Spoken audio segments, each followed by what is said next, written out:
2024-2025 സീസണിലെ match number 21 Gokulam Kerala FC നേരിടുന്നു സെന്റ് ജോസഫ് കോളേജ് ദേവഗിരിയെ.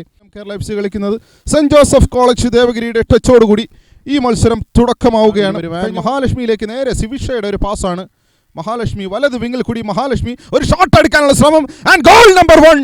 മഹാലക്ഷ്മി മത്സരത്തിന്റെ 10ാമത്തെ മിനിറ്റിൽ ഗോൾ അടിക്കുകയാണ്. ആദ്യ ഗോൾ നേടിയ താരം മഹാലക്ഷ്മിയാണെന്ന് ഞാൻ പലതവണ സൂചിപ്പിച്ചു. അളഗപ്പ FCക്കെതിരെയാണ് ആദ്യ പാദത്തിൽ 59ാമത്തെ മിനിറ്റിൽ ഗോൾ കണ്ടെത്തിയത്. എന്നാൽ ഈ ഒരു മത്സരത്തിൽ സെന്റ് ജോസഫ് കോളേജ് ദേവഗിരിക്കെതിരെ മത്സരത്തിന് 10ാമത്തെ മിനിറ്റിൽ ഒരു ബ്രില്യൻറ്റ് ഷോട്ടിലൂടെ ഗോൾ നേടിയിരിക്കുകയാണ് മഹാലക്ഷ്മി. നമുക്കറിയാം എത്രത്തോളം മികച്ച പ്ലെയറാണ് മാനസ. യെസ്, മാനസ ഒരു കട്ട് ബാക്ക് നൽകിയിരിക്കുകയാണ് നേരെ ബേബിയിലേക്ക്. അവിടെ നേരെ മഹാലക്ഷ്മി യാതൊന്നും സംഭവിക്കുന്നില്ല. എത്രത്തോളം ഡേഞ്ചർ കിക്കുകളാണെന്ന്. യെസ്, നല്ലൊരു ഹൈ ബോളാണ് ആൻഡ് ബേബി. എനിക്ക് തോന്നുന്നു ആര്യാണെന്ന് തോന്നുന്നു. യെസ്, മത്സരത്തിൻ്റെ ആദ്യ പകുതിയുടെ വിസിൽ വന്നിരിക്കുകയാണ്. എങ്കിൽ കൂടി മാനസ ആൻഡ് തീർത്ഥ ലക്ഷ്മി മുന്നിലോട്ട് കയറി വന്നുകൊണ്ട് and Theertha yes penalty, first penalty goal and Harshi yes Harshika നേടുന്നു 2ാമത്തെ ഗോൾ മത്സരത്തിൻ്റെ 51ാമത്തെ മിനിറ്റിൽ. 2024-2025 സീസണിൽ പെനാൽറ്റിയിലൂടെ ഗോൾ നേടുന്ന ആദ്യ താരമായി മാറിയിരിക്കുകയാണ് ഹർഷിക.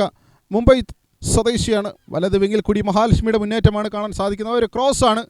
യെസ്, മഹാലക്ഷ്മി 65ാമത്തെ മിനിറ്റിൽ തൻ്റെ 2ാമത്തെ ഗോളാണ് മഹാലക്ഷ്മി നേടുന്നത്. ഐശ്വര്യമാണ് മഹാലക്ഷ്മിക്ക് ലഭിച്ചിരിക്കുന്നത്. ഒരു ക്രോസ് കൊടുക്കാനുള്ള ശ്രമമാണെങ്കിലും കൃത്യമായി അവിടെ വലയിലെത്തിച്ചിരിക്കുന്നു മഹാലക്ഷ്മി. നൽകിയിരിക്കുകയാണ് മാനസയിലേക്ക്. മാനസ നേരെ പുണ്യലക്ഷ്മി ആൻഡ് ഹെർമിലൻ കൗർ ഒരു ഫസ്റ്റ് ടൈം ഷോട്ട് എടുക്കാനുള്ള ശ്രമം ആൻഡ് ഹെർമിലൻ കൗർ. ഇപ്പോഴാണ് ശരിക്കും പറയേണ്ടത് powerful people come from powerful places. 71ാമത്തെ മിനിറ്റിലാണ് ഹെർമിലൻ കൗർ ഗോൾ കണ്ടെത്തുന്നത് ആൻഡ് സബ്ബായി വന്ന് സൂപ്പർ സബ്ബായി മാറിയിരിക്കുകയാണ് ഹെർമിലൻ കൗർ ഫ്രം പഞ്ചാബ്.